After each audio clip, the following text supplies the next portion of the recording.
Hai yang di sana, ini Adeline. Aku tahu di usia 19 mungkin aku terbilang muda, tapi aku paham bagaimana kejamnya dunia. Keluargaku dulunya kaya raya. Oleh karenanya aku tinggal di rumah megah, masuk ke sekolah terbaik, dan pergi liburan yang mewah. Yang gak kusadari adalah ayah menyimpan sebuah rahasia besar. Perusahaannya telah bangkrut. Sebagai pria yang angkuh, alih-alih memberitahu keadaan yang sebenarnya kepada ibu dan aku, dia membiarkan hal mengalahkannya. Saat aku 10 tahun, ia bunuh diri dan meninggalkan ibu dan aku dengan beban kesedihan dan penyesalan untuk dihadapi, serta rumah yang gak lagi mampu kami tanggung. Karena itu kami keluar dari istana kami untuk tinggal bersama nenekku di sebuah kota kecil. Aku hanya selalu mengira bahwa setelah lulus SMA aku akan kuliah. Ambisiku adalah untuk belajar keuangan, yang sekarang ini tampaknya lebih penting karena ini berarti di masa depan aku bisa membangun kembali kerajaan ayah dan membuatnya bangga. Aku sudah gak dapat uang saku lagi, jadi aku bergantung pada pekerjaan paruh waktuku di restoran untuk bertahan hidup. Aku ini cukup pintar, jadi di awal-awal semester perkuliahan, aku bisa dapatkan beasiswa yang jadi sumber pendapatan utamaku. Sayangnya, semester ini hanya ada satu beasiswa penuh yang tersedia. Masalahnya, sepintar-pintarnya aku, ada satu cowok di jurusanku bernama Rian yang bahkan jauh lebih pintar. Di ujian-ujian sebelumnya, meski aku kerja keras siang malam dan minum banyak kopi agar tetap terjaga, aku selalu saja selangkah di belakangnya. Sangat menjengkelkan karena aku tahu dia itu anak orang kaya, jadi dia bahkan gak butuh beasiswa. Dia juga berwajah tampan dan banyak cewek mabuk kepayang karenanya. Sebutkan apa aja, dia jago, mulai dari tugas kuliah sampai urusan cewek. Duh, dia ini orang yang paling nyebelin. Kurasa semua keluh kesahku soal Rian membuat teman sekamarku Bella jadi gila. Karena dia menyuruhku menutup mulut dan bahwa aku ini perlu menggunakan asetku untuk mengalahkan Rian. Kupikir-pikir idenya itu masuk akal. Rian selalu saja lebih pintar dariku. Jadi kalau aku nggak bisa mengalahkannya, maka aku hanya perlu untuk mengalihkan perhatiannya supaya dia gagal dalam tes. Aku tahu ini terlihat jahat, tapi dia nggak butuh beasiswa itu, ya kan? Bella mengizinkanku meminjam beberapa bajunya yang cantik, mengajariku menata rambut dan memakai makeup. Aku segera berubah dari Cinderella menjadi seorang putri. Sekarang yang harus kulakukan adalah mendekati Rian dan menjalankan rencana sukses beasiswaku. Selesai kelas, aku dan Bella sengaja mengikuti Rian saat aku berjalan melaluinya. Bella melompat keluar dan menyenggolku, membuatku terjatuh ke arahnya dan menjatuhkan buku-bukuku. Dia langsung segera memungutinya dan memberikannya kepadaku. Saat aku berterima kasih padanya, aku pura-pura gak sengaja memegang tangannya. Mata kami bertemu dan dia tersenyum padaku. Benar-benar sukses. Besoknya sepulang kuliah aku bergegas pergi kerja. Beberapa hari lalu, karena aku asik belajar, aku lupa dengan jadwal kerjaku. Jadi, saat aku sampai restoran, bosku memarahiku dan dia bilang akan mengurangi gajiku bulan ini. Aku memandangnya dengan mata menyesal. Lalu tiba-tiba aku merasa seperti ada orang lain yang menatapku. Aku melirik ke arah konter pesanan dan melihat Rian. Sungguh memalukan. Dipotong gaji adalah sebuah bencana. Jadi aku gak punya pilihan selain mencari kerjaan paruh waktu lain untuk dilakukan di samping itu. Aku perlu temukan hal yang bisa kusesuaikan dengan kegiatan belajarku. Jadi aku butuh waktu yang fleksibel dan shift yang lebih pendek. Muncul ide. Aku bisa mengajar piano. Aku sudah main piano sejak kecil dan aku tahu aku mahir. Aku mendesain brosur menyebutkan guru les piano ramah datang ke rumah, dan senangnya aku menerima panggilan telepon keesokannya. Aku datang ke alamat itu dan yang mengejutkan aku berada di depan sebuah rumah megah. Apa aku menemukan alamat yang benar? Kebingungan, ku ambil HP-ku dan menelpon nomor yang menghubungiku sebelumnya. Aku sangat terkejut saat orang yang membuka pintu gerbang itu adalah Rian. Aku berseru keras, "Rian, itu kamu? Kamu membayarku untuk les piano?" Sembari menatapnya. Iya, dia tersenyum. Begini, aku minta maaf soal cara bosmu di restoran itu memperlakukanmu. Dan, aku punya piano di sini, jadi kurasa sekarang waktu yang tepat untuk belajar. Sejak itu, aku mengajari Rian main piano. Ternyata dia ini berbakat, tipikalnya. Memangnya ada hal yang cowok ini nggak kuasai? Oke, aku jadi tahu ternyata Rian ini nggak sebrengsek yang kukira. Dia ini sebenarnya baik dan juga lucu. Kami sama-sama suka konser musik dan kami berdua ingin memiliki perusahaan suatu hari nanti. Suatu ketika kurai tangannya untuk menggerakkan jemarinya di atas tuts ketika perasaan yang aneh ini menghampiriku. Kemudian, di lain waktu saat aku memujinya atas karya musiknya yang sangat baik, dia berkata, "Ini berkat guruku yang cantik dan luar biasa." Aku tersipu dan segera berpaling darinya. Dugaanku dia juga merasakannya karena kami jadi tersipu dan situasinya jadi sangat canggung. Bisa dikatakan bahwa ikatan di antara kami tumbuh kuat. Tapi aku harus menjaga semuanya tetap profesional karena ada beasiswa yang harus kupikirkan. Jadi pada akhir pelajaran piano saat dia mengajakku kencan, aku segera menolak. Ku bilang padanya aku harus belajar. Dia bertanya kenapa aku harus belajar sangat giat padahal aku sudah paham dengan baik. Memanfaatkan peluang, ku ceritakan padanya jika aku nggak dapat beasiswa di semester depan, maka aku nggak punya pilihan selain berhenti kuliah karena aku nggak mampu membayarnya. Mendengar itu, Rian bilang padaku nggak perlu mengkhawatirkannya, karena dia akan sengaja membuat tugasnya lebih jelek. Jadi selama aku lakukan yang terbaik, maka beasiswa itu akan jadi milikku. Aku merasa malu dan sedikit canggung, tapi kupeluk dia dan berterima kasih. Tapi sesuatu terjadi di hari sebelum ujian yang membuatku berubah pikiran. Kami ada les piano hari itu. Jadi saat aku sedang menuju ke ruangan tempat les, aku dengar ada suara dari ruang kerja ayahnya. Lalu aku mendengar suara yang keras mengatakan, "Ini sudah saatnya kamu perhatikan betul Vincent dan berusaha lebih supaya bisa seperti dia. Aku nggak mau hidup punya anak laki-laki yang mengecewakan." Semua kesalahan yang terjadi saat Rian les menjadi jelas. Bahwa Rian punya sesuatu yang dipikirkannya. Apakah itu karena percakapan tadi dengan ayahnya? Akhirnya dengan malu-malu aku tanya, "Rian, siapa itu Vincent? Maaf aku menanyakan ini karena aku nggak sengaja dengar percakapanmu dengan ayahmu dan bisa kulihat kamu jadi teralihkan." Dia bilang padaku kalau Vincent itu kakak tirinya dan merupakan putra ayahnya dari istri pertamanya. Vincent sangat pintar dan sekarang membantu ayah mereka mengurus kantor cabang luar negeri. Rian selalu merasa nggak berarti jika dibandingkan dengannya dan tahu seberapa besar ayahnya ingin dia bisa secemerlang kakak tirinya supaya Rian nanti bisa membantunya mengurus perusahaan. Rian cerita padaku bagaimana sejak kecil dia nggak pernah unggul dari Vincent. Jadi dia nggak mau jadi lebih rendah dibandingkan kakaknya. Jadi walaupun dia nggak perlu beasiswanya, dia selalu berusaha menjadi yang terbaik. Malam itu aku memikirkan semuanya dan menyadari bahwa aku nggak hanya merasa kasihan terhadap Rian, tapi juga punya perasaan yang dalam terhadapnya. Aku curhat ke Bella dan memberitahunya kalau aku ingin mengakui semuanya ke Rian. Aku ingin dia meraih beasiswa itu dengan kemampuan aslinya. Dia layak mendapat posisi teratas dan membuat ayahnya bangga padanya. Lagi pula, apa aku sungguh ingin menang dengan otomatis? Melakukan ini tidaklah terpuji. Saat Bella dan aku ngobrol, teman serumah kami yang mudi bernama Didi berteriak ke arah kami. "Bisa nggak kalian diam dan biarkan aku tidur?" Esok paginya aku berangkat ke kampus lebih awal dan menunggu Rian di gerbang kampus. Melihatnya, kulambaikan tanganku dengan riang tapi dia mengacuhkanku dan berjalan menjauh. Aku meneriakinya, "Rian, kau harus lakukan yang terbaik hari ini dengan semua kemampuanmu." Saat itulah dia berhenti berjalan dan berbalik melihatku dengan mata dingin dan berkata, "Ya, tentu saja. Didi mengirimiku pesan kemarin malam dan memberitahuku semua tentang upaya rencana sabotasemu." Tercengang, aku kehilangan kemampuan berbicara, melainkan melihatnya dengan mata memelas saat aku terbata-bata berucap, Aku. Jadi, kalau kau ingin tahu apa yang terjadi selanjutnya, tetap ikuti karena ceritaku berikutnya akan segera tayang." Hai, ini aku lagi, Adeline, mahasiswi tekun dan guru les piano paruh waktu. Apa kamu masih ingat? Seperti yang kujanjikan di bagian sebelumnya, aku kembali untuk beritahu kalian kelanjutan ceritaku. Jadi, begini ringkasan singkatnya. Satu-satunya caraku tetap bisa berkuliah adalah dengan mendapatkan salah satu beasiswa yang ada.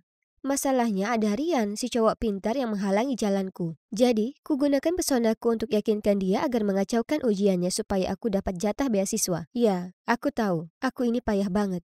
Tapi kemudian aku sadar aku jatuh cinta padanya. Jadi aku sudah paham dan akan menyuruhnya berusaha yang terbaik dalam ujian. Hanya saja teman sekamarku Didi yang jahat mendatanginya lebih dulu dan memberitahu semuanya.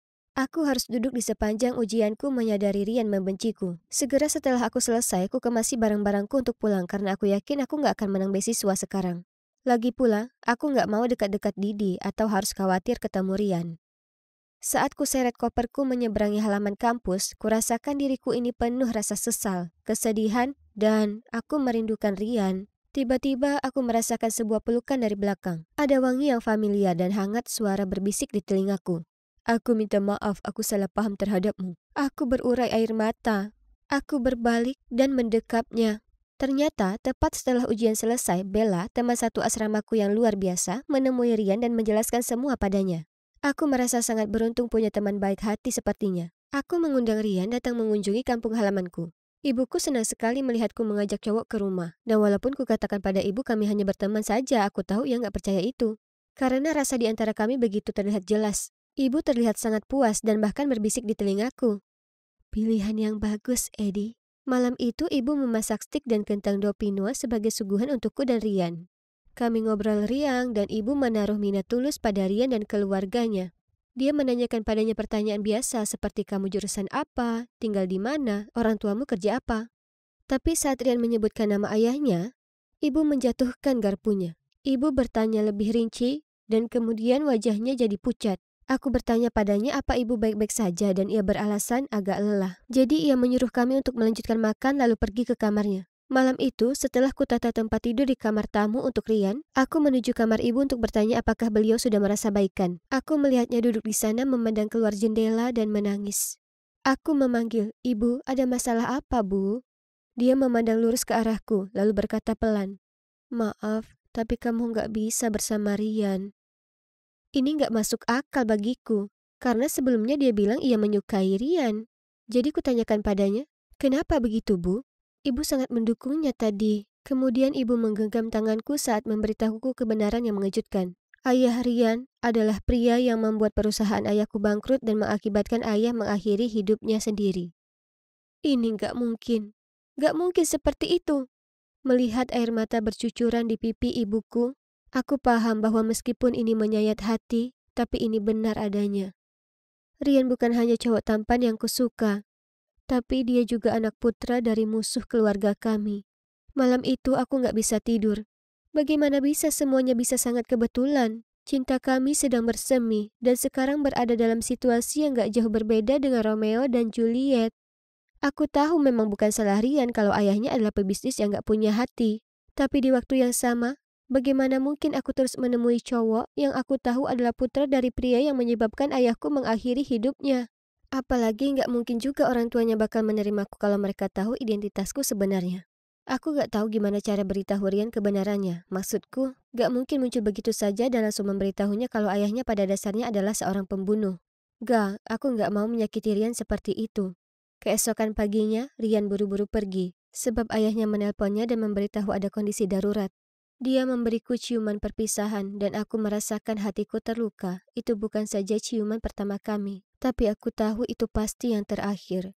Dia bilang akan menemuiku di kampus dan aku bergumam, ya tentu. Aku gak punya cukup uang untuk kuliah. Ya, gak mungkin aku bisa balik ke sana. Aku merajuk di sekitar rumah merasa gak karuan. Kemudian di luar dugaanku, pihak kampus menelpon dan memberitahu bahwa aku mendapatkan beasiswanya. Ini sungguh mengejutkan dan meski merasa beruntung, aku juga merasa sedih. Ini berarti aku gak bisa menghindari Rian. Sebaliknya aku harus menghadapi cowok yang kusukai ini setiap hari dengan kesadaran aku akan mengkhianati memori ayahku jika aku terus bersamanya. Rian bilang dia akan menjemputku di bandara. Aku sangat gugup. Nyatanya, aku takut gak bisa kendalikan emosiku yang saat bertemu dengannya membuatku jadi senang. Saat aku menunggunya, tiba-tiba di HP-ku muncul kalimat, "Sayang, maaf, aku gak bisa menjemputmu. Ada urusan penting saat ini dan aku harus tetap di sini lalu membantu ayahku memecahkan masalah perusahaan. Aku akan berusaha pulang secepat mungkin. Aku kangen dan gak sabar ketemu kamu." Aku merasa kecewa, tapi ini malah bagus. Aku gak harus merasa sangat canggung perihal menemuinya lagi. Saat aku menunggu di halte bus, aku bertemu cowok yang bernama Junsu. Ternyata dia baru saja tiba dari Korea dan kuliah di kampus yang sama denganku. Dia terlihat sangat canggung, persis seperti saat aku pertama ke sini. Kutawarkan diri menunjukkan jalan kembali ke kampus karena aku juga sedang menuju ke sana. 2 minggu berlalu dan Rian masih belum kembali ke kampus dan aku gak menerima pesan apapun darinya. Meskipun ini membuatku sedih, aku berusaha meyakinkan diri kalau ini untuk yang terbaik. Aku kembali ke pekerjaan paruh waktuku di restoran. Bosku memberitahu ada anak baru yang masuk, jadi tugasku mengajarinya harus melakukan apa. Dia kemudian mengenalkanku kepadanya, Junsu. Ternyata dia anggota staf yang baru. Semua orang di restoran terus menggodaku kalau Junsu menyukaiku. Bahkan Bella berkata demikian. Aku nggak tahu apa ini benar atau enggak, karena aku selalu fokus belajar dan bekerja. Yang manapun gak masalah karena hatiku masih tertambat pada Rian. Kemudian suatu hari sepulang kampus saat pikiranku kalang kabut, langkah kakiku menuntunku menuju rumah Rian. Ada 3 orang berpenampilan seram sedang berdiri di luar rumah megah itu, dan ada tanda dijual di pintu gerbang. Apa yang terjadi? Aku mulai khawatir. Kenapa Rian gak mengirimiku pesan? Di mana dia sekarang? Aku berdiri di sana sebentar lalu kemudian mengeluarkan HP-ku dan scrolling namanya, tapi aku gak bisa memantapkan hati menelponnya. Saat aku dalam masalah, Rian selalu ada, membantuku dan menyayangiku. Tapi sekarang aku gak bisa lakukan apa-apa untuk membantunya. Kenyataan ini menyadarkanku seberapa besar aku mencintai dan merindukannya. Aku akhirnya berjalan ke taman kota dan berbaring di rerumputan dekat danau di mana Rian dan aku dulu belajar bareng. Aku mulai menangis. Saat itulah Junsu muncul. Ternyata dia sering datang ke sini untuk piknik. Dia duduk di sebelahku dan memberiku segelas soju dan beberapa daging kering yang lezat. Minuman ini luar biasa, kalau nggak bisa membuatmu ceria berarti nggak ada yang bakalan bisa. Dia tersenyum padaku. Dia ini cowok yang manis dan aku hargai kebaikannya. Aku masih menangis saat ku minum soju itu. Lalu akhirnya, kuungkapkan semua perasaanku. Dia sungguh pendengar yang baik. Dan dia nggak terlihat keberatan aku menangis di bajunya. Kemudian tiba-tiba aku mendongak ke atas dan melihat sesosok yang gak asing berdiri di atasku. Itu adalah Rian. Awalnya harus kucubit diriku. Apa soju itu sudah merasuk ke kepalaku dan membuatku membayangkannya? Aku melepaskan Junsu dan melompat berdiri mengusap mataku untuk melihat lebih jelas. Itu memang benar, Rian. Dia berdiri di sana, terlihat terkejut dan sangat marah. Dia kemudian berpaling dan aku mengejarnya. Tapi karena aku agak mabuk, aku terjatuh ke tanah. Aku berteriak menjelaskan padanya bahwa itu gak seperti kelihatannya, tapi dia memilih untuk mengabaikanku. Aku gak punya pilihan selain berbaring saja di tanah dan menyaksikan cowok yang kucintai segenap hati berjalan meninggalkanku. Saat ini semua nampak sangat rumit. Tetap ikuti bagian akhir dari kisahku ini. Percayalah, kalian pasti gak mau ketinggalan.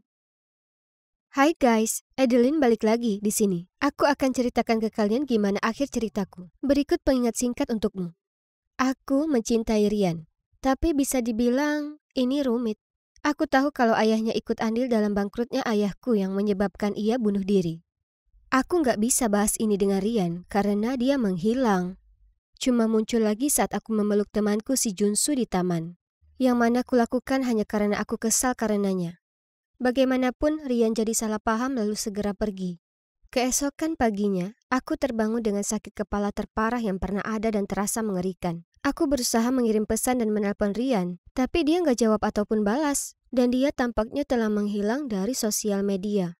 Aku ke rumahnya yang lama dan bertanya ke tetangganya, tapi nggak seorang pun dari mereka tahu di mana keluarganya berada. Aku juga tanya ke teman baiknya, dan dia bilang padaku kalau dia cuma tahu Rian sudah pindah ke kampus lain di Kanada. 2 tahun berlalu dan aku nggak mendengar kabar apapun dari Rian. Tapi dia nggak pernah jauh dari pikiranku. Aku lebih sering nongkrong bareng Junsu. Menurutku dia itu asik diajak bareng. Tapi ada satu kelemahannya. Aku tahu dia cinta padaku. Di 3 kesempatan berbeda dia nyatakan demikian. Dan di tiap kesempatan itu aku merasa sangat gak enak karena menolaknya.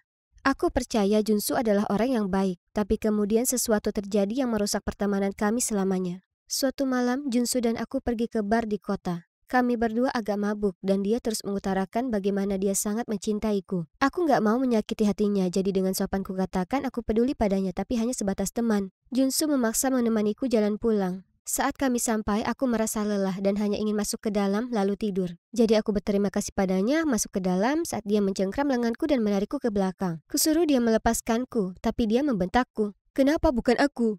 Kau tahu aku sangat mencintaimu. Apa yang dia punya yang aku nggak punya? Kemudian dia mau menciumku. Kudorong dia menjauh, namun tampaknya dia nggak paham maksudku. Sebaliknya, dia mendorongku ke dinding berusaha membuka kancing bajuku.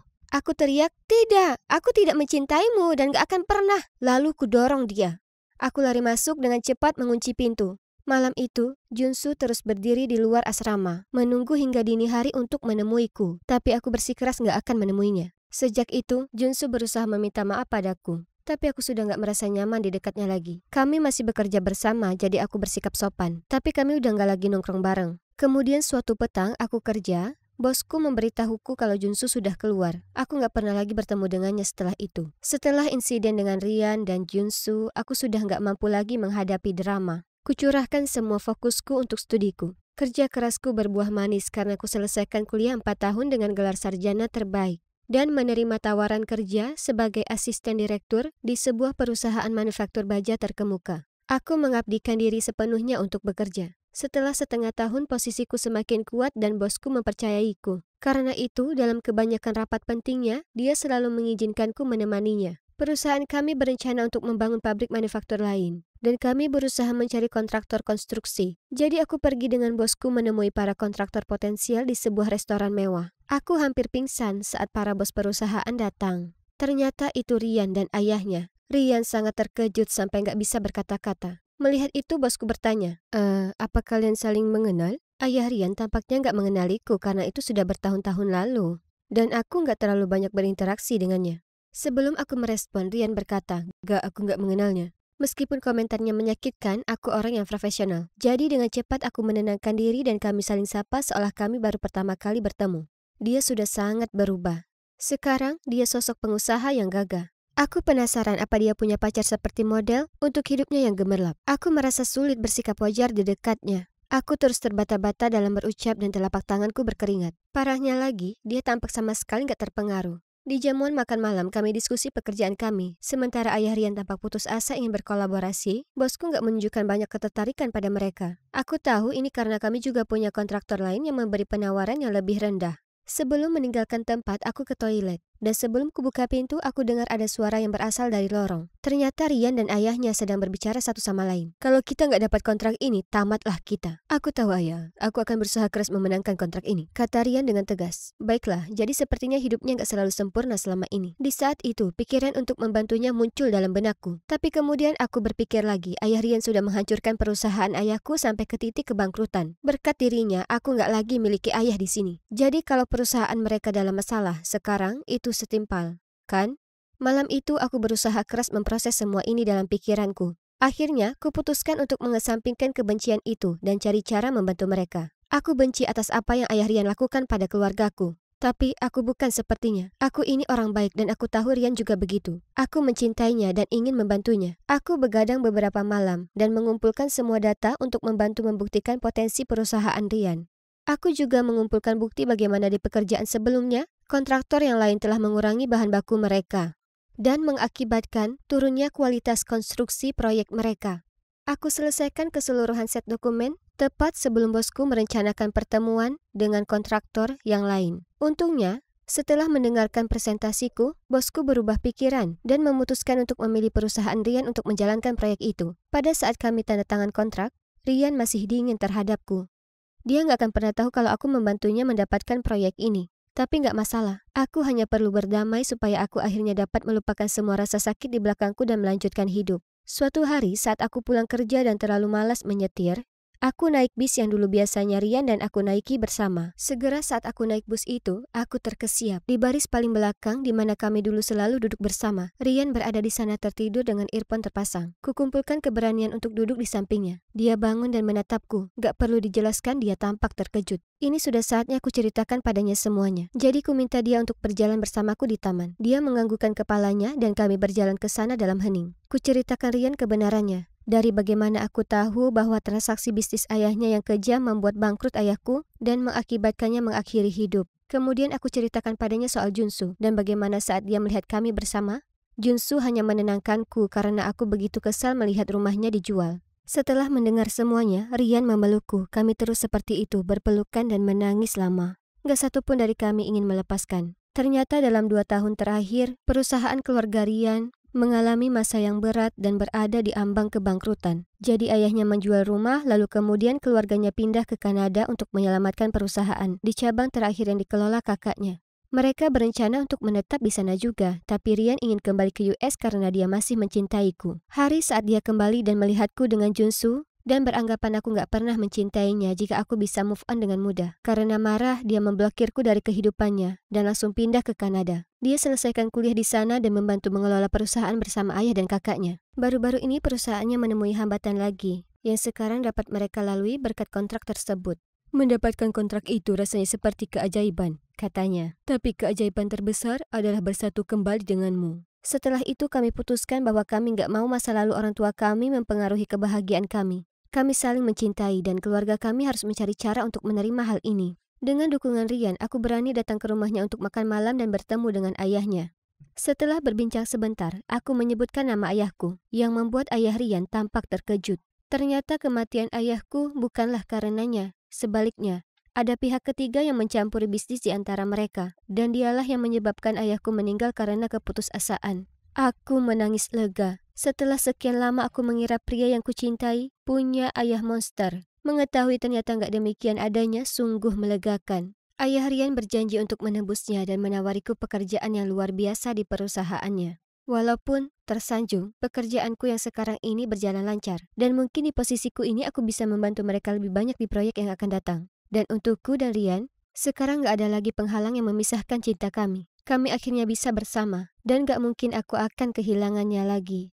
Aku juga berhasil dengan baik di karirku, jadi aku bisa mengirimi ibu uang untuk membantu bayar tagihan. Suatu hari nanti aku bertekad untuk membangun kembali kerajaan bisnis ayahku. Tapi untuk sekarang aku berharap ayah memandangku dengan bangga atas apa yang sudah kucapai. Jalan untuk menuju cinta sejati nggak selalu mudah, tapi pada akhirnya semua berhasil untukku dan Rian. Ini menunjukkan bahwa terkadang kamu nggak boleh menyerah untuk cinta. Dan kamu nggak boleh beranggapan sesuatu itu buruk seperti apa yang terlihat pada awalnya. Karena bisa jadi nggak demikian adanya. Percayalah, aku bisa jamin itu.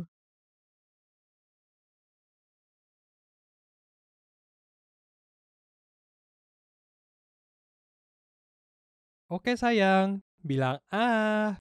Ah. Eh, apa mereka bener lagi suap-suapan? Serius? Bagaimana aku bisa konsen pada film kalau mereka melakukan itu? Menjijikan. Kesal, aku berdiri menuangkan ember berisi popcorn ke kepala mereka, lalu beranjak pergi. Jangan panik, aku bukan orang gila. Mereka bukan pasangan asing. Bukan, aku kenal mereka. Ceweknya, si Shelly, dia itu sahabatku. Selama yang bisa ku ingat, hanya ada aku dan dia. Sepasang sahabat melawan dunia. Tapi kemudian suatu hari, ada cowok ini, Leon, muncul entah dari mana dan boom! Mereka mulai pacaran. Kalian tahu bagian terburuknya? Si Leon ini 2 tahun lebih muda dariku. Dia itu sangat kekanakan, serius. Tiap kali aku merencanakan sesuatu dengan Shelly, dia ikutan juga. Tiba-tiba ponselku bunyi. Itu Shelly. Aku memutar mata saat menjawabnya. Tahu dia bakalan marah besar. Peter, bisa-bisanya kau. Aku terus temukan popcorn di rambutku. Itu menjijikan. Kau kekanak-kanakan sekali. Ya, terserahlah. Dia itu yang menjadikanku obat nyamuk pada jadwal nonton bareng kami. Kututup teleponnya. Aku sudah selesai bicara padanya.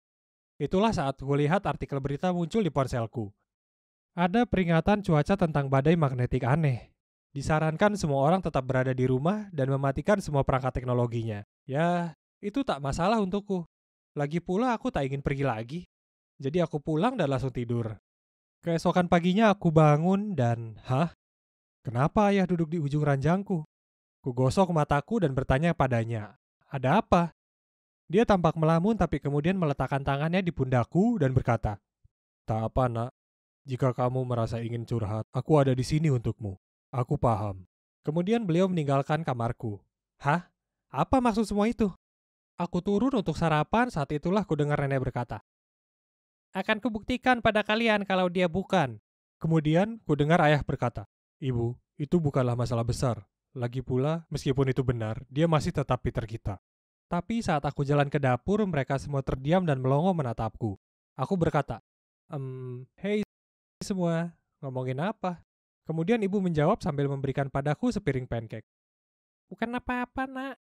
Bahkan adik perempuanku Lina juga bertingkah aneh. Dia memberiku senyuman aneh lalu menggelengkan kepalanya. Oke, ini janggal. Tapi kuabaikan saja hal itu dan makan sarapanku.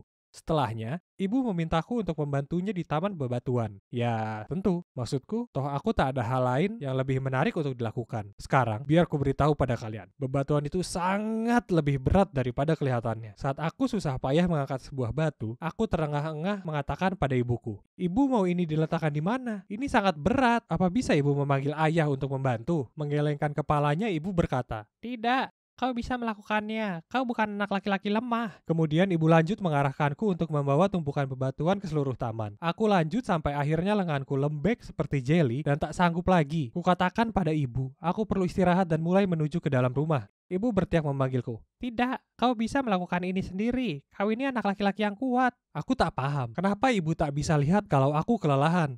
Saat itulah kulihat Shelly mengintipku dari balik pagar. Dia tersenyum lalu melambai padaku. Tunggu dulu, bukannya dia masih ngambek padaku. Jadi apa yang berubah? Terserahlah, aku perlu kabur dari ibu, jadi kudatangi dia. Dia meminta maaf karena kemarin, lalu bertanya padaku apa aku mau ikut pergi belanja. Aku setuju. Apapun yang bisa membuatku tak perlu mengangkuti bebatuan lagi. Saat aku berjalan menuju mobil Shelly, kulihat tetanggaku berdiri di luar rumahnya. Aku tersenyum padanya, tapi dia menatapku dengan aneh. Lalu mulai terkekeh. Aku langsung menatap ke bawah, ke celanaku. Tidak, aku tak lupa menutup resletingku. Jadi kenapa dia menertawaiku? Aku memikirkan betapa semua orang bersikap sangat aneh. Sembari masuk ke dalam mobil, kemudian aku berpikir keras. Mungkin ini karena badai itu. Semua orang jadi tak waras. Kemudian kuberitahu Shelly semua hal gila yang sedang terjadi. Dia mengangguk dan berkata, "Ya, itu pasti karena badai itu."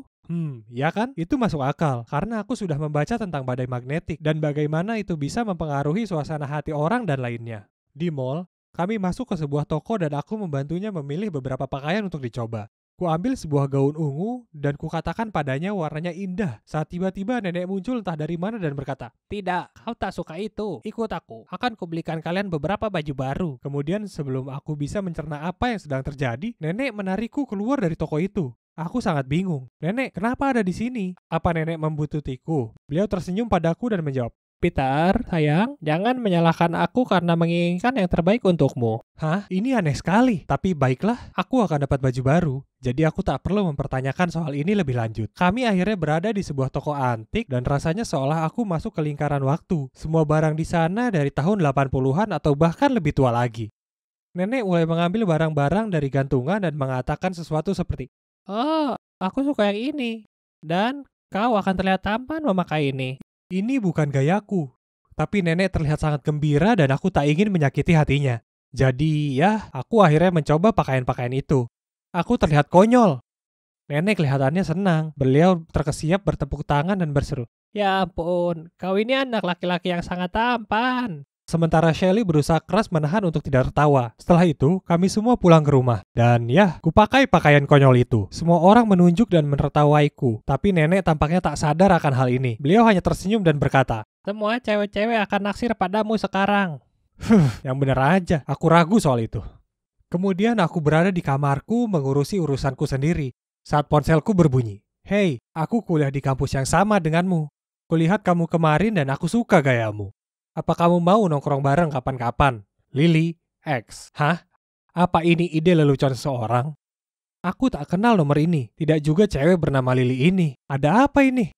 Badai magnetik sudah membuat semua orang sinting. Dan aku sepertinya satu-satunya orang waras yang tersisa. Aku langsung mengirim pesan balasan bahwa aku tak tertarik, tapi ya ampun, cewek ini keras kepala dan tak mau berhenti mengirim pesan padaku. Selama beberapa hari berikutnya, perilaku aneh nenek berlanjut. Itu membuatku stres.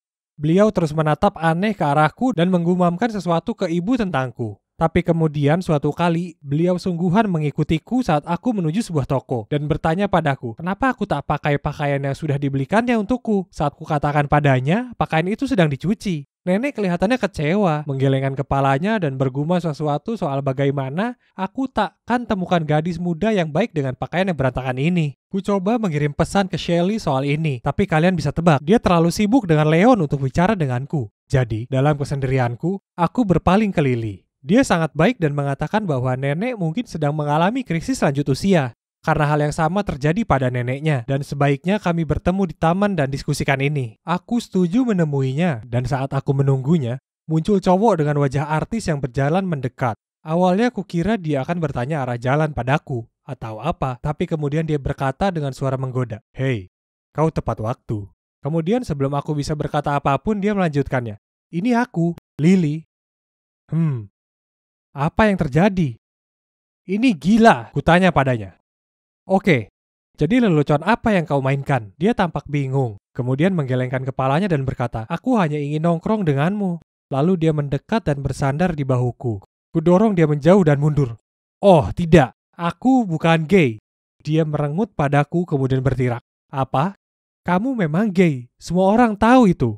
Aku berdiri di sana merasa kebingungan saat siapa yang mestinya muncul kalau bukan adikku, Lina. Kutanya dia, "Apa yang sedang kau lakukan di sini?" Dengan seringai nakal khas kucing cashier di wajahnya, dia berkata, "Hanya mengetes apa kau betulan gay atau bukan, dan aku sudah punya jawabannya." Kau bukan gay. Sekarang aku harus beritahu ibu dan nenek. Lalu dia mengeluarkan ponselnya, kurai tangannya dan berkata, "Tunggu dulu. Apa? Gay? Siapa yang bilang begitu? Ada apa ini?" Maksudku rumor itu. Beberapa hari lalu tetangga memberitahu ibu kalau kau adalah gay. Ayah tak masalah soal itu. Tapi ibu dan nenek tak menerimanya dengan baik. Pokoknya, kukatakan ke mereka akan kucari tahu pastinya. Awalnya kukira kau memang gay, karena kau tak tertarik dengan Lily hingga akhirnya saat ini. Dia melihat cowok tadi. Temanku Robby memastikan kau bukan gay. Oke, ini gila. Tapi dari mana rumor ini berasal? Aku bertanya pada adikku dan dia menjawab, "Oh, mereka mendengarnya dari Leon." Leon? Mencurigakan. Jadi aku menuju tempat Shelly untuk dapatkan jawaban. Segera setelah dia membuka pintu, aku menaikkan alisku dan bertanya padanya. "Jadi, Shelly, semua orang mengira aku gay dan rupanya itu dikarenakan sesuatu yang dikatakan Leon. Apa kau kebetulan tahu soal ini?" Dia memerah. "Peter, aku minta maaf. Leon sangat cemburu padamu sampai akhirnya kukatakan padanya kamu ini gay. Hanya supaya dia tenang kalau kita pergi bareng." Aku menggertakkan gigi karena marah lalu berteriak. "Aku tak percaya kau hancurkan persahabatan kita demi cowok itu. Jadi kau lebih memilih menyebarkan rumor keliru tentangku daripada menaruh akal sehat ke kepala pacarmu itu. Kau ini egois sekali. Ya sudah kalau begitu. Hiduplah bahagia selamanya dengannya seperti keinginanmu. Aku akan menyingkir darimu." Kemudian bergegas pergi. Kemudian, dia berusaha menelponku tapi kumatikan saja ponselku. Keesokan paginya, aku bangun dan memeriksa sosial media aku dan melihat notifikasi dari Shelly muncul di atas. Dia menuliskan postingan panjang memberitahu semua orang kebenarannya dan meminta maaf padaku. Bingung, aku turun ke bawah untuk sarapan sementara mempertimbangkan apa sebaiknya aku memaafkannya. Kemudian kulihat ada Shelly duduk di ruang tamu. Ibu mengatakan Shelly datang sejak pagi untuk meminta maaf padaku dan keluargaku. "Ayolah sayang, dia tahu kalau yang dia lakukan salah." Ibu berbisik padaku sebelum meninggalkan kami berdua sendiri. Shelly langsung menghampiriku. "Peter, aku minta maaf sudah bersikap menyebalkan. Kau adalah sahabatku, dan Leon harus memilih menerimanya atau tidak. Aku bisa cari pacar lain, tapi aku tak akan mau kehilangan teman sepertimu." Dia merentangkan tangannya. Aku ragu. Tapi kemudian akhirnya kami berpelukan. Jadi, Shelly dan aku bersahabat lagi. Keluargaku, ya mereka kembali ke level normal kegilaan mereka. Ya memang tak keren si Shelly memulai rumor tentangku. Tapi memangnya kenapa kalau ternyata aku ini gay? Sudah kukatakan pada nenek dan ibu tentang ini. Kurasa mereka berdua hanya kolot dan butuh waktu lebih lama untuk menyadari kalau tak jadi masalah aku suka cewek atau cowok. Karena bagaimanapun, aku masih tetap aku, Peter mereka yang seperti biasanya. Dan pada akhirnya, ya, aku ini cowok yang mengira kalau badai magnetik mengubah semua orang jadi gila. Satu hal yang pasti, Shelly tak akan membuatku lupa soal ini.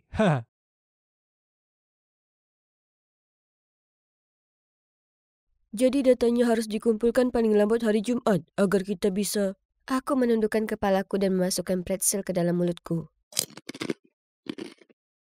"Dani, kamu makan?" Bosku balas menatap ke arahku. Aku menyeka mulutku ke punggung tanganku dan dengan pipi penuh makanan teredam. Tidak, tentu saja tidak.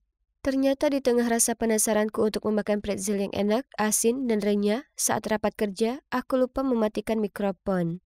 Ups.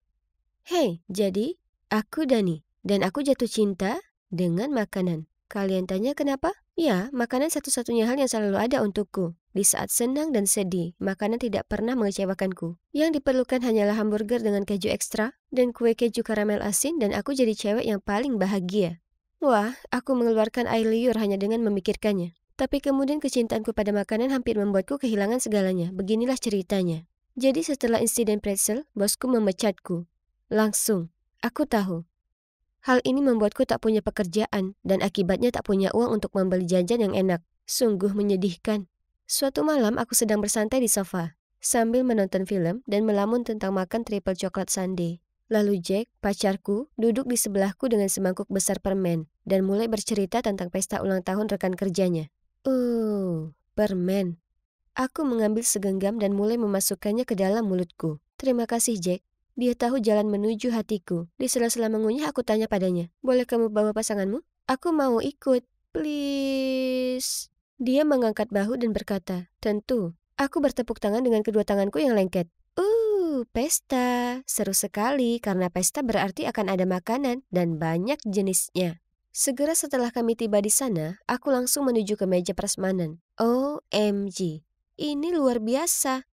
Ada sandwich, pizza kecil, dan salad kentang. Aku mengangkat seluruh piring dan mulai menyendok makanan ke dalam mulutku. Kemudian seorang cewek muncul di sebelahku sambil mengerutkan kening dan berkata, permisi. Tolong, bisakah kamu tidak makan di luar piring itu?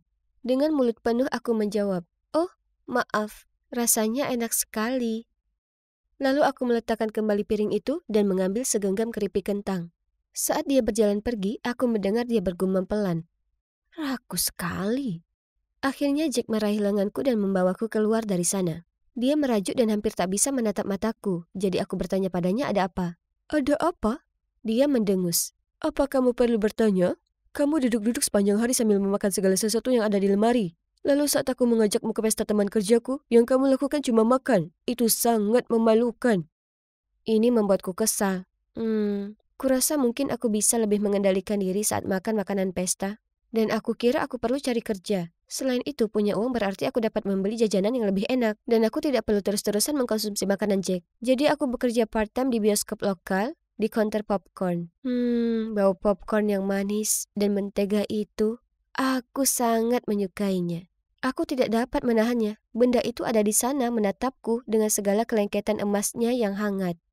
Jadi di sela-sela melayani pelanggan, aku diam-diam memasukkan beberapa ke dalam mulutku. Apa yang kamu lakukan? Jantungku berhenti berdetak ketika aku mendengar suara familiar di belakangku. Aku berbalik dan menatap muka dengan manajerku. Aku langsung menyangkal. Aku tidak melakukan apapun saat popcorn muncul keluar dari mulutku. Mereka meneriakiku dan menuduh aku memakan semua keuntungan mereka. Sungguh tidak adil. Jadi kalian bisa menebaknya, aku dipecat. Lagi. Aku tiba di rumah lebih awal dengan wajah berlinang air mata dan sekantong penuh camilan coklat favoritku untuk menghiburku. Jack menatapku dari sofa dan bertanya ada apa. Aku merosot ke sampingnya, menarik bungkus cokbar dan berkata, aku dipecat lagi. Mau bagaimana lagi? Popcorn itu terlalu enak. Apakah dunia ini harus begitu kejam? Lalu aku menggigit coklatnya. Enak. Jack menggelengkan kepalanya lalu menghela nafas dan berkata, Dani, akui saja, kerakusanmulah yang membuatmu mendapat masalah. Jadi apa? Aku menikmati makan, itu saja. Itu tidak menyakiti siapapun. Aku menyelesaikan sebungkus cokbar dan mulai membuka bungkus berikutnya. Jack menggelengkan kepalanya lalu pergi. Terserah, aku tidak membutuhkan dukungannya karena aku memiliki coklat yang enak untuk menghiburku. Enak. Suatu hari, seperti hari-hari biasanya, aku mencari jajan di rumah, tetapi tidak ada lagi. Aku tidak punya uang, jadi aku tidak bisa pergi ke toko. Jadi aku menggunakan ponselku dan mencari video mukbang untuk menghabiskan waktu. Saat aku melihat dua cewek mengisi mulut mereka dengan kentang goreng yang dicelupkan ke dalam shake strawberry, aku punya ide. Tentu saja, kenapa aku tidak memikirkan hal ini sebelumnya? Aku harus menjadi tukang mukbang. Aku bisa mendapatkan uang sambil melakukan apa yang aku sukai, memakan makanan. Itu kemenangan besar untukku. Untuk video pertama, ku buat sederhana saja. Hanya aku yang memakai kaos putih, ponselku sebagai kamera dan semangkuk besar spaghetti. Gilanya, orang-orang menontonnya dan mulai mengikutiku. Setelah beberapa video, popularitasku meningkat dan para penonton mulai menyumbangkan makanan dan uang kepadaku. Benar-benar gila. Namun seiring dengan hal tersebut muncullah permintaan video.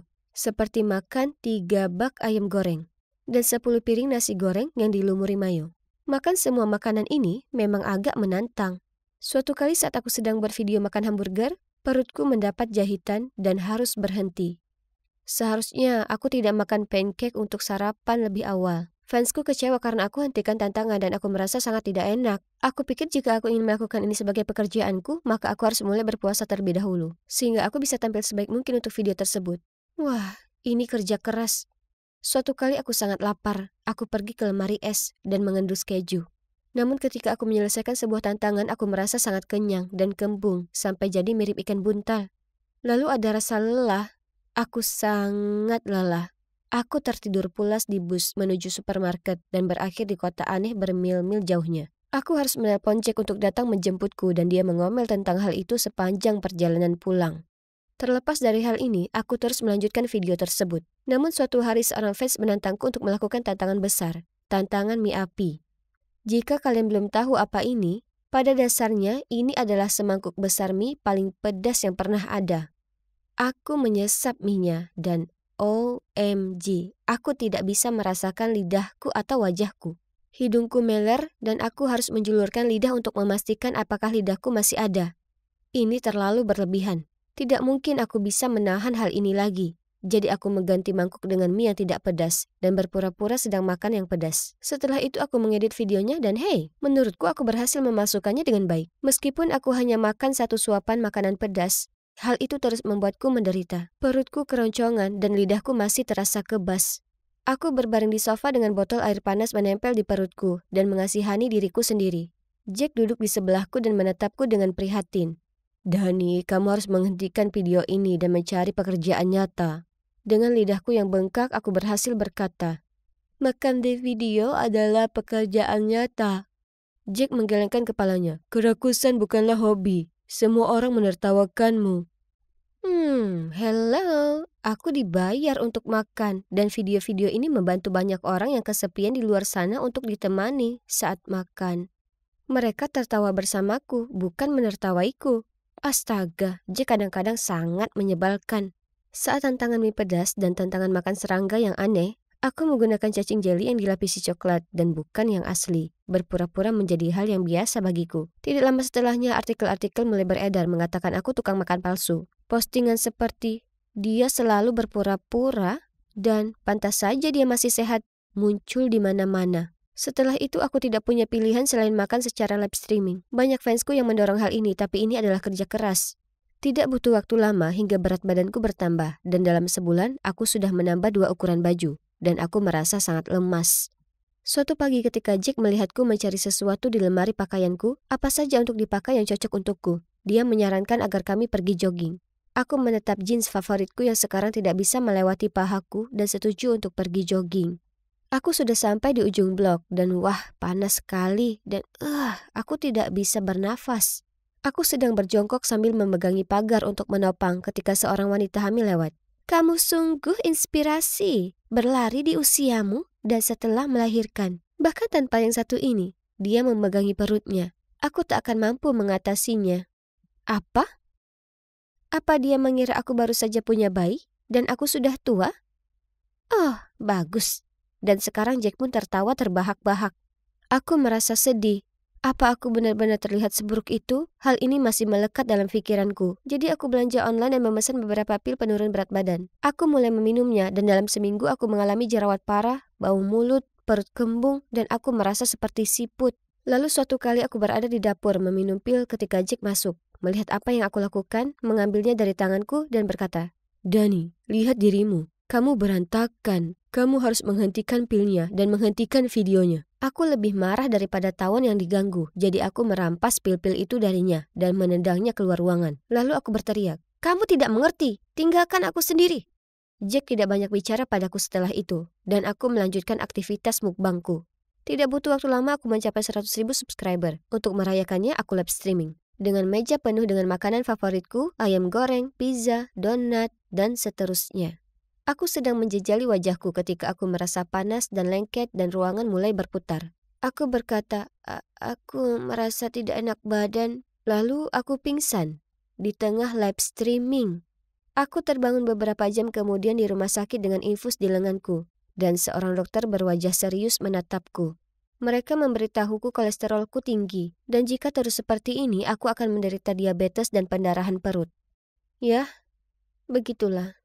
Aku menangis dan bersumpah bahwa aku akan membuat beberapa perubahan besar. Aku suka makan, itu tidak akan pernah berubah. Tetapi aku tidak bisa membuat video mukbang lagi. Sekarang, aku masih menikmati makanan, tetapi tidak lagi makan berlebihan. Oh, aku juga punya pekerjaan baru, bekerja di sebuah restoran. Dan hebatnya, aku berhasil menahan diri untuk tidak memakan semua makanan yang kelihatan lezat itu. Aku sedang dalam perjalanan menjadi versi diriku yang lucu dan percaya diri lagi.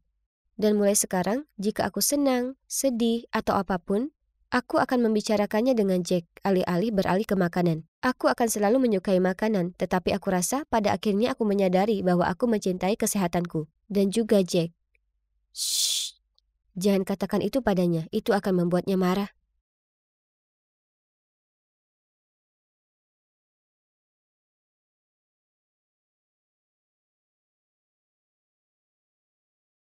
Hei, Pria yang di sana baru saja menanyakan informasimu, kata bartender itu, yang membuatku menengok dan melihat sekeliling. Oh, dia sudah pergi. Seperti yang kalian bisa lihat, aku masih duduk di sebuah bar di resort bintang 5. Tidak, aku bukan orang kaya, melainkan ku ambil semua tabunganku dan putuskan untuk membelanjakannya untuk nikmati setiap hari yang tersisa dalam hidupku. Ini semua bermula beberapa bulan lalu. Aku mengalami sakit dan kelelahan secara konstan. Aku menyalahkan stres pekerjaan, tapi gejala yang kualami semakin parah. Akhirnya aku ke dokter dan duduk di sana, terkejut luar biasa saat ku dengar kata kanker dan progresif. Beberapa minggu kemudian adalah serangkaian janji temu dan perawatan rumah sakit. Ku jalani kemo dan rambut panjangku yang indah jadi rontok. Aku merasa lelah dan tak berdaya sepanjang waktu. Cukup sudah. Ku hentikan kemoterapi, keluar dari pekerjaanku, dan memutuskan untuk menikmati sedikit waktuku yang tersisa. Pantai Hawaii sangatlah indah. Kemudian tiba-tiba seseorang berjalan menabrakku. Minumannya membuatku basah. Aku mendengarnya berkata, "Ya Tuhan, aku sangat menyesal." "Oh hei, kau gadis yang duduk di bar sendiri tadi." Aku mendongak ke atas, dan wah, dia tampan. Aku menggelengkan kepala dan menekankan kalau itu adalah salahku karena tak memperhatikan jalan. Setelahnya dia ikut aku berjalan-jalan dan kami mulai mengobrol. Oh, ngomong-ngomong, namanya Black. Jadi di hari berikutnya aku mengajaknya makan siang. Aku tak berselera makan sekarang. Dan seringnya aku cuma bisa menatap piringku yang hampir tak tersentuh. Kemudian aku tahu aku harus jujur padanya. "Hei, Blake, aku sangat menyukaimu dan ingin mengenalmu lebih jauh. Tapi aku mengidap kanker dan aku tak punya banyak waktu tersisa." Awalnya ada keheningan yang menyiksa. Tapi kemudian dia meraih tanganku dan apa kalian bisa percaya? Dia bilang dia juga ingin mengenalku. Beberapa minggu berikutnya berada dengannya rasanya ajaib. Kemudian kami kembali ke kota dan lanjut berpacaran. Black sangat baik dan terus mencurahkan kasih sayang padaku. Suatu malam setelah makan malam, Black membawa kami ke atas bukit. Dia bilang dia ingin menunjukkan padaku Orion's Belt, dan itu sangat romantis. Aku tak mau merusak momen itu, tapi ada sesuatu yang harus kukatakan padanya. "Black, aku menemui dokter hari ini. Dia bilang tak ada yang berubah. Meskipun dia tak menyebutkannya, kurasa aku tak punya banyak waktu."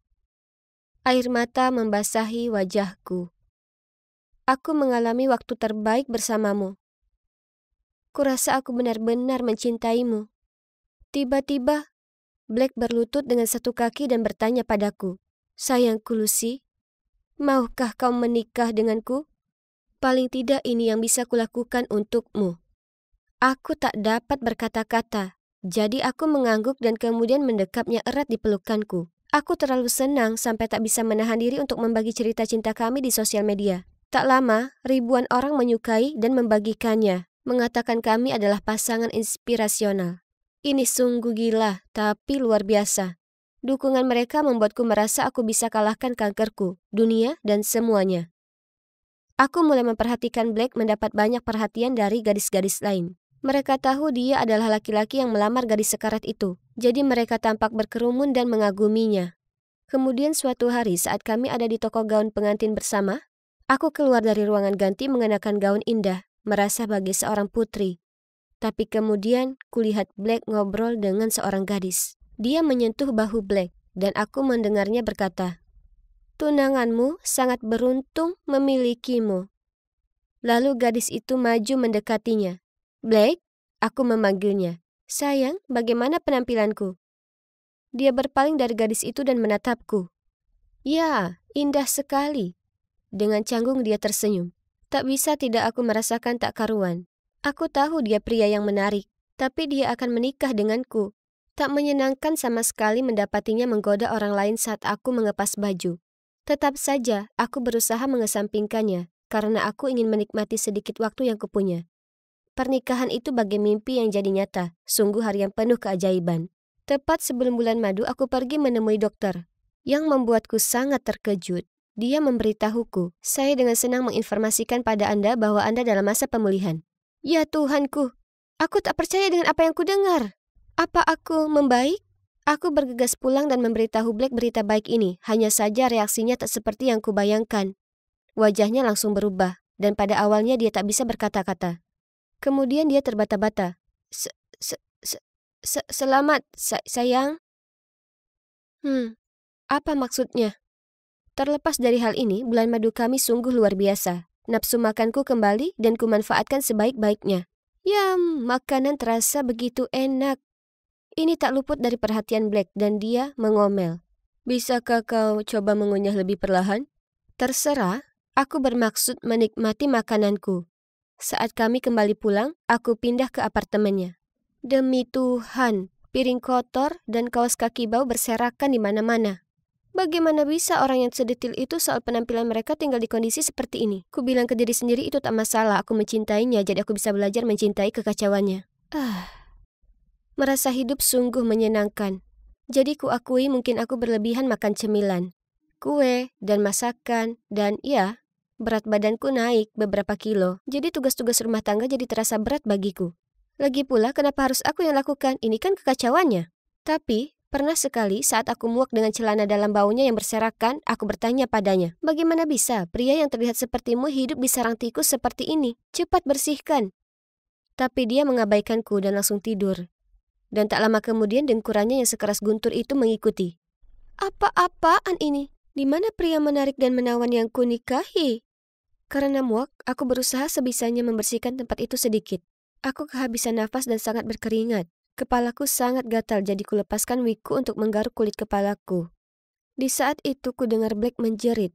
Dan saat aku menoleh, dia memegangi wajahnya dengan ketakutan. Sayang, ada apa? Aku bergegas mendatanginya. Oh, aku paham. Aku tertawa. Ini cuma karena aku sangat tak nyaman pakai wig ini, jadi kulepaskan. Itu saja. Tapi lihat, rambutku sekarang tumbuh lagi. Gemetaran, dia terbata-bata. Kau pakai wig selama ini? Kau terlihat menakutkan.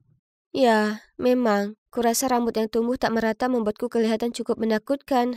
Bukankah seharusnya kau senang untukku? Aku bergumam dan memaksakan tersenyum, sementara berusaha memakai lagi wig tadi. Mengetahui kalau aku bisa kembali menjalani hidup sangat menakjubkan. Tapi tinggal dengan Black, dengan suami yang moody dan tak perhatian, itu yang tak terlalu menyenangkan.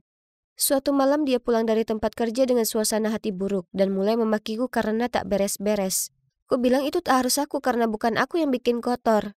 Dia menggerutu padaku. Aku seorang diri menafkahi kita berdua. Pulang ke rumah melihatmu santai-santai dengan punggung lebarmu itu, dan kau berani bicara seperti itu padaku? Kau yang harusnya bangkit dan kerja, karena kau makan 2 kali lipat dari aku. Kata-katanya menyakitkan, jadi dengan mata berkaca-kaca ku katakan padanya, beraninya kau bicara padaku seperti itu. Black hendak mengatakan sesuatu, tapi menahannya, kemudian dia menghela napas. Dengar, aku minta maaf sayang. Aku tahu kau sedang pemulihan. Dengan tajam aku menatapnya dan berkata, aku tak menyiapkan makan malam, jadi ayo kita makan di luar. Aku sedang menikmati ayam ovenku. Rasanya sangat enak sampai sepertinya aku menggigit terlalu banyak dan itu menyangkut di tenggorokanku. Aku langsung tersedak, aku tak bisa nafas. Ketakutan, ku tatap Black untuk minta bantuan, tapi dia memeriksa ponselnya. Lalu yang membuatku tak percaya, dia jalan pergi ke kamar mandi. Aku terus memukul-mukul meja meminta bantuan. Untung pelayan segera datang dan memukul punggungku dengan keras. Dan aku berhasil mengeluarkan potongan ayam itu. Lalu Black kembali dengan marah. Aku bertanya, bagaimana bisa kau tinggalkan aku seperti itu? Kau bicara apa sayang? Kulihat kau menikmati makananmu. Apa kau sudah selesai? Ayo kita pulang. Dia pasti tahu aku sedang tersedak. Dasar brengsek. Semua yang pernah kupikirkan dan kuharapkan darinya hancur berantakan. Dia berniat membiarkan aku tersedak sampai mati daripada menolongku. Masalahnya adalah cerita cinta kami sangat terkenal sekarang. Dan meski aku tahu, Black dan aku saling tidak betah bersama. Membayangkan kami berpisah dan diejek semua orang membuatku sangat tidak nyaman. Kurasa aku terjebak dengannya selamanya. Jadi kami terus saling mentolerir satu sama lain. Kemudian suatu malam saat aku sedang nyemil keripik kentang sambil nonton TV, ponselku berbunyi. Itu dari nomor yang asing. Halo, apakah Anda istri Black? Black telah mengalami kecelakaan mobil dan kami butuh Anda untuk segera ke sini. Aku terpaku untuk beberapa saat. Maaf, salah nomor. Lalu menutupnya. Ponselku berbunyi beberapa kali lagi tapi aku tak menjawabnya. Rasa bersalah mulai menghinggapiku, jadi ku ambil tasku dan bergegas ke rumah sakit. Suster menyuruhku menandatangani berkas agar Black bisa mendapatkan operasinya. Dengan pena di tangan, aku meragu. Maaf, di mana bagian donasi organ? Aku bertanya. Suamiku bersedia mendonasikannya jika hal buruk terjadi. Ini bukan waktu yang tepat untuk mengajukan pertanyaan itu. Suster itu membentakku. Tepat pada saat itu orang tua Black bergegas masuk dengan panik. Ku serahkan pada mereka berkas itu dan pergi menyelinap kembali ke apartemen. Setelahnya, aku berpikir panjang dan keras tentang hubungan kami. Awalnya sungguh menggebu-gebu. Tapi aku sadar aku sama sekali tak mencintainya dan begitu pun dirinya. Semua keputusan kami dibuat dengan sangat cepat berdasarkan gagasan bahwa aku mungkin akan mati nantinya. Kami sangat keras kepala untuk mengakui kekalahan dan pergi. Dan sekarang kami sengsara. Beberapa minggu kemudian, Black pulang di atas kursi roda. Dan kami berdua duduk dalam keheningan yang canggung. Kemudian aku memecah suasana. Malam itu, saat aku tersedak di restoran, "Apa kau sengaja mengacuhkanku?" Black menjawabku dengan pertanyaan lain. "Apa benar kau ingin mendonasikan organku, bukannya membantuku mendapatkan operasi?" Aku menjawab, "Aku minta maaf. Itu satu-satunya jalan yang bisa dengan cepat kupikirkan untuk keluar dari pernikahan ini." Dia menghela napas. Aku tahu. Aku juga. Kurasa kita begitu mirip, dan itulah kenapa kita tidak berhasil. Dia berhenti sejenak. Kurasa ini waktunya kita mengakhiri ini. Jadi akhirnya, kami berhenti bertahan dengan satu sama lain dan mengajukan perceraian. Orang-orang di sosial media sangat marah dan memposting banyak sekali komentar pedas seperti sangat menginspirasi sebagai pasangan dan menurutku ini menandakan pernikahan palsu. Kuputuskan untuk menutup semua akun onlineku. Pendapat mereka sudah tak ada artinya lagi. Aku punya dukungan keluargaku, itu lebih penting. Yang mengejutkan aku masih berteman dengan Black. Hei, kami melalui begitu banyak hal bersama dan dia tak sepenuhnya jahat. Aku hanya tak akan pernah mau tinggal bersamanya lagi. Aku bahkan bertemu dengan pacarku yang sekarang ini lewat Black, karena dia yang mengenalkanku padanya. Lucu sekali kan? Terkadang semuanya tak berjalan sesuai rencana, tapi itu tak masalah. Hidup dalam kebohongan untuk menyelamatkan ego yang telah terluka itu lebih buruk. Oh, ngomong-ngomong, ini rambutku yang asli. Aku sekarang sudah benar-benar sehat. Ingat, kau hanya hidup sekali saja, jadi pastikan kau tak buang-buang waktu berusaha memuaskan orang lain. Dan sebaliknya, terimalah takdir hidupmu dan jalani dengan sebaik-baiknya.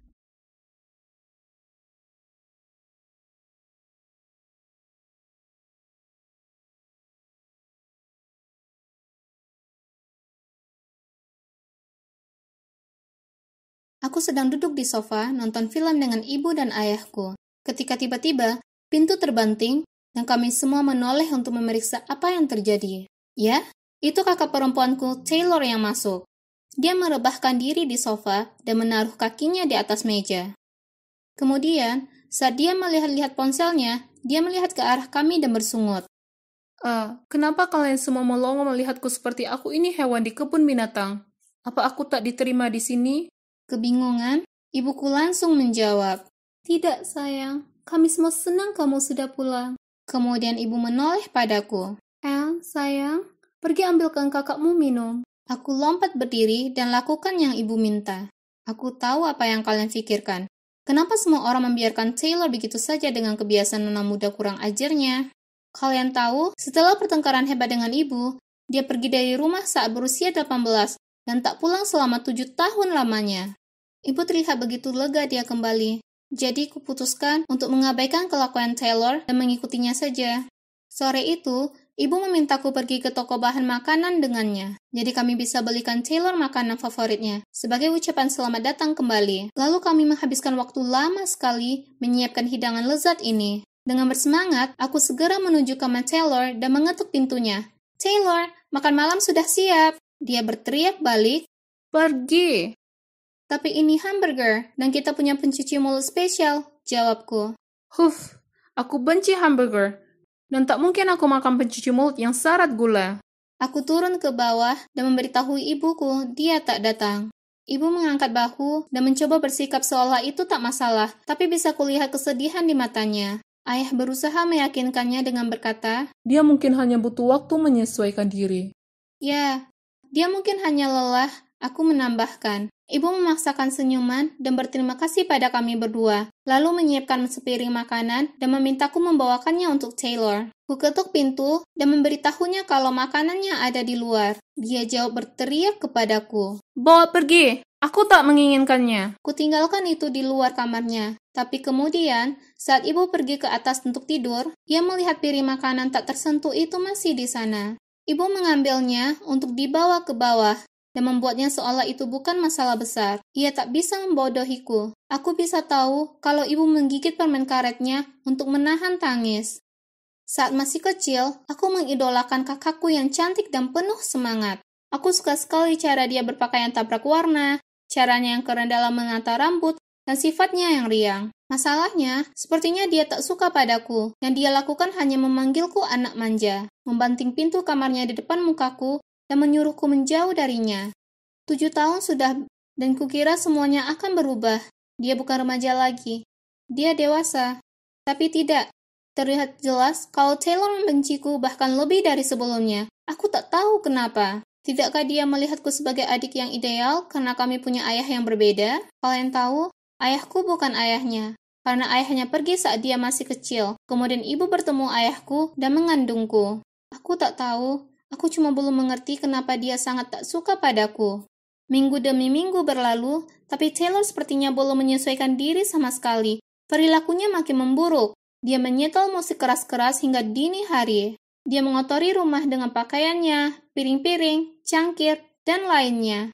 Dia adalah orang paling berantakan yang pernah ada, dan sama sekali tak pernah membereskan sendiri. Suatu kali, aku turun ke bawah, melihatnya duduk di meja makan, mengunyah sandwich yang kubuat untuk bekal. Kemudian, saat aku dengan sopan memberitahunya hal ini, dia mendengus dan berkata, Lagian sandwichnya menjijikkan, jadi kubantu kau menghabiskannya. Lalu, dia membawa mobil ibu tanpa izin padanya, dan artinya, ibu harus naik bus ke kantor dan akhirnya terlambat. Saat ibu membicarakan soal itu dengannya, Taylor hanya nyengir, melempar kunci mobil padanya dan berkata, Bensin mau habis. Lalu berlalu pergi. Ibu berusaha tetap tenang dan mengalihkan dirinya sendiri dengan berbenah. Jadi aku berusaha memeluknya, tapi dia menolakku dan menyuruhku untuk pergi. Aku merasa Taylor bisa bebas melakukan apa saja, sementara aku orang yang dibentak tanpa alasan. Tetap saja, Taylor pasti mengalami masa sulit, ya kan? Mungkin dia cuma butuh lebih banyak waktu untuk terhubung dengan ibu lagi. Kemudian kedamaian akan kembali di rumah tangga kami. Tepat saat kukira semuanya tak mungkin bisa lebih buruk, ternyata begitu. Aku sedang membaca di ruang tamu saat ku dengar suara dari luar. Aku keluar untuk memeriksa dan melihat ibu dan ayah bicara dengan tetangga baru kami. Mereka kelihatannya ramah. Kemudian Taylor muncul dan menyeringai mengatakan, Berteman dengan tetangga ya, Bu? Dengan bingung ibu berkata, Taylor, ini Bill, teman sekelasku dan tetangga baru kita. Bukankah ini dunia yang sempit? Jadi, Anda seumuran ibuku? Wow, Anda tak terlihat seumuran. Tunggu dulu. Bukankah ibu bilang pernah naksir dengan yang namanya Bill? Aku tahu kenapa. Sayang sekali ibu terburu-buru menikah lagi, ya kan? Ibu dan Bill memandang canggung, sementara ayah menggertakkan gigi. Oh, ayah tak terlihat senang. Senang bertemu denganmu, Bill. Ibu bergumam sebelum ia menarik ayah dan Taylor masuk. Di balik pintu, ibu merengut ke Taylor, tapi dia hanya mengangkat bahu dan pergi. Ini pasti membuat ayah kepikiran, karena di malam itu, aku tak sengaja mendengar ayah bertanya pada ibu. Kenapa kau tak pernah menyebutkan soal Bill sebelumnya? Sayang, itu cuma sekedar suka saat aku masih remaja. Kau tahu seperti apa kan? Ya, tentu. Ayah menggaruk kepalanya. Sekarang aku terjebak di tengah semua ketegangan ini. Dan ini semua karena Taylor yang bikin ulah lagi. Kemudian, beberapa hari berikutnya, ayah pulang kerja dan langsung marah-marah. Bang menelpon. Rupanya aku menghabiskan banyak uang di toko jam. Apa ini kau? Ibu menggelengkan kepala. Aku juga tak tahu apa-apa. Kemudian Taylor menyelinap masuk. Ngomongin beli barang? Kita perlu membelikan sesuatu untuk ulang tahun Bill. Maksudku, dia mengundang kita semua. Jadi tak sopan kalau tidak belikan. Oh. Aku tahu ibu belum memberitahu ayah kalau Bill sudah mengundang seluruh keluarga ke pestanya. Ayah melihat ibu dengan raut tak percaya dan geram. Oh, begitu. Kau pakai uangku untuk membelikan kekasih SMA-mu jam tangan mahal. Dengarkan dirimu sendiri. Kau ini bersikap konyol. Aku tak akan diam di sini dan mendengarkan tuduhanmu seperti ini. Kemudian, ibu cepat pergi. Aku sangat ingin memberitahu mereka kalau pagi ini aku sudah melihat Taylor berlama-lama di kamar mereka. Terlihat sangat mencurigakan. Tapi bagaimana bisa aku membahasnya saat suasananya begitu tegang? Kuputuskan aku perlu menghadapi sumber masalahnya. Taylor, kemudian hanya ada kami berdua. Kukatakan padanya, aku tahu itu kamu. Kulihat kau mengintip barang-barang ibu. Dia hanya mengangkat bahu dan menjawab, Helen kecil, kelihatannya kau ini lebih pintar daripada penampilanmu. Ya, memang. Terus kenapa? kenapa kau jahat sekali? Ibu dan ayah bisa saja berpisah karena kamu. Yang membuatku kaget, dia menyeringai sambil mengatakan, Nah, itulah rencanaku. Kenapa kau bisa rasakan keluarga bahagia, sementara aku terjebak di sini tanpa ayahku? apa? Bagaimana bisa dia seegois itu? Aku tak bisa menahan lagi frustasiku. Bagaimana bisa kamu lakukan ini terhadap ibu? Aku tak akan membiarkan kau lepas dari hal ini. Apa iya? Dan apa tepatnya yang akan dilakukan tikus pendiam sepertimu soal ini? Lalu dia mendorongku dan berjalan pergi. Aku tahu aku harus memberitahu ibu. Tapi ini artinya membuat hatinya hancur.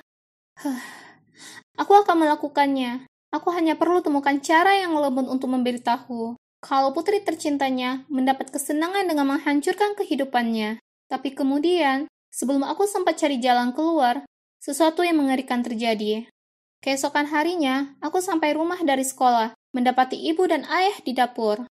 Ayah melipat tangannya dengan ekspresi tegas di wajahnya. Dan ibu menangis saat dia dengan sedih menatap beberapa berkas di atas meja di depannya. Formulir perceraian.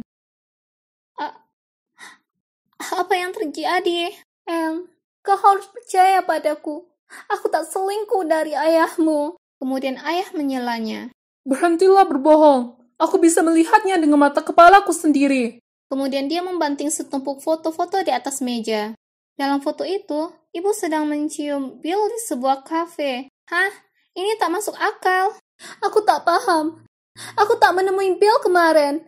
Aku menemui temanku Sandra. Tapi ayah cuma makin marah. Kemudian menarik tas kopernya ke arah pintu. Berhenti berbohong. Aku bisa lihat apa yang terjadi jelas sekali. Aku tak bisa lagi percaya padamu. Kemudian dia pergi. Ibu menangis lebih keras setelahnya. Aku tak tahu harus berkata atau bereaksi seperti apa. Aku ingin mempercayai ibu, tapi foto itu menunjukkan yang sebaliknya. Tiba-tiba, pintu terbuka, dan Taylor masuk, memandang ibuku menangis mencurahkan perasaannya, dan menyeringai senang. Kemudian pergi ke atas. Itu benar, Taylor. Dia pasti ada hubungannya dengan ini, jadi aku terus memantaunya. Saat aku lewat kamarnya, aku dengar dia sedang menelpon. Dan tanpa berpikir panjang, aku pergi mencari ibu dan menyeretnya ke atas. Pokoknya, aku berhutang budi kali ini, bro. Ya, foto itu berhasil. Ya, terima kasih. Keterampilan Photoshopmu cemerlang sekali. Fotonya kelihatan seperti sungguhan. Hahaha. Ibuku terpaku. Beberapa detik kemudian, ibu mendorong pintunya terbuka, lalu ibu memandang Taylor dan mengucapkan kata-kata. Kenapa? Taylor menatap tercengang, tapi kemudian dia mengangkat bahu dan menjawab. Ini balas dendam karena menyayanginya. Dia menunjukku. Lebih daripada kau menyayangiku. Aku ingin kalian semua menderita karena hidup bahagia bersama. Kenapa dia punya kalian berdua, sementara aku tak dapat apa-apa? Murka. Ibu menampar Taylor di wajahnya dan berteriak. Aku malu padamu, dan aku ingin kamu pergi sekarang juga. Taylor memegangi wajahnya dan menggertak balik. Dengan senang hati. Toh aku juga benci di sini. Kemudian dia bergegas keluar ruangan, membanting pintu di belakangnya. Aku memeluk ibu, dan kami berdua mulai menangis. Keluarga bahagiaku sudah dihancurkan, dan semua karena kakakku cemburu dan mengira ibu lebih menyayangiku. Ini semua sangat gila. Kemudian, malam harinya, ibu menerima telepon dari rumah sakit. Wajah ibu jadi pucat saat memberitahuku kalau Taylor baru saja tabrakan mobil. Kami bergegas ke rumah sakit, dan dokter memberitahu kami Taylor butuh operasi darurat. Tapi dia sudah kehilangan banyak sekali darah. Dia perlu transfusi darah. Masalahnya, golongan darahnya langka, tapi untungnya sama dengan ibu. Jadi tanpa ragu, ibu mengatakan kepada dokter untuk mengambil darah sebanyak yang Taylor butuhkan untuk menyelamatkannya. Setelah donor, ibu tak pulih secepat yang diperkirakan. Sebaliknya, dia jadi lemah dan butuh perawatan medis. Jadi saat ini, Taylor ada di ruang operasi dan ibu ada di ICU. Ini menakutkan. Bagaimana jika aku kehilangan mereka berdua? Kutelepon ayah dan menceritakan semua yang terjadi padanya. Lalu ia segera ke rumah sakit. Penantian itu sungguh menyiksa. Tapi saat dokter datang dan memberitahu kalau mereka berdua akan baik-baik saja, dan aku bisa menemui Taylor, aku menangis bahagia. Melihatnya terbaring di sana, memar dan ketakutan, kulihat sisi rapuh dirinya yang tak pernah kulihat sebelumnya. Jadi, kuraih tangannya dan ceritakan apa yang ibu lakukan untuknya. Dia terlihat malu dan berpaling dariku, lalu bergumam bagaimana dia menyesal akan segalanya. Setelah itu, ayah dan aku membesuk mereka berdua setiap hari. Ayah datang ke rumah sakit juga untuk memeriksa apakah semuanya oke, tapi dia menunggu di luar ruang ibu karena dia tahu ibu masih marah. Akhirnya, ibu pulang. Lalu seminggu berikutnya, Taylor juga dipulangkan. Kami pergi menjemput Taylor, dan meski ibu dan dia tak bicara, aku bisa rasakan kehangatan di antara mereka. Malam itu, saat kami makan malam santai, Taylor berdeham menjernihkan suaranya, lalu mengatakan, Semuanya, aku ingin mengatakan sesuatu. Aku tahu aku sudah bersikap sangat kurang ajar, dan aku minta maaf. Ibu, kukira ibu tak menyayangiku, karena aku ini pengingat masa lalumu, dan merusak kebahagiaan keluarga barumu. Tapi aku tahu sekarang betapa sakralnya ikatan ibu dan anak. Ibu tak pernah mengesampingkanku. Aku sendiri yang begitu. Dan Anne, aku minta maaf. Aku belum bisa menjadi kakak yang seharusnya untukmu. Aku iri padamu. Tapi aku salah merasa seperti itu. Kuharapkan kalian berdua bisa memaafkanku. ayah juga minta maaf ke ibu karena salah paham padanya. Kami semua menangis terseduh. Kemudian kami semua saling berpelukan. Kami tak perlu katakan apapun. Tindakan kami sudah cukup. Kami adalah keluarga, dan kami saling menyayangi. Keluarga tak selalu terbuka, tapi keluarga adalah keluarga, melewati masa suka dan duka. Dan mereka layak diperjuangkan. Tak peduli terkadang mereka luar biasa menyebalkan. Percayalah padaku, aku tahu semua itu.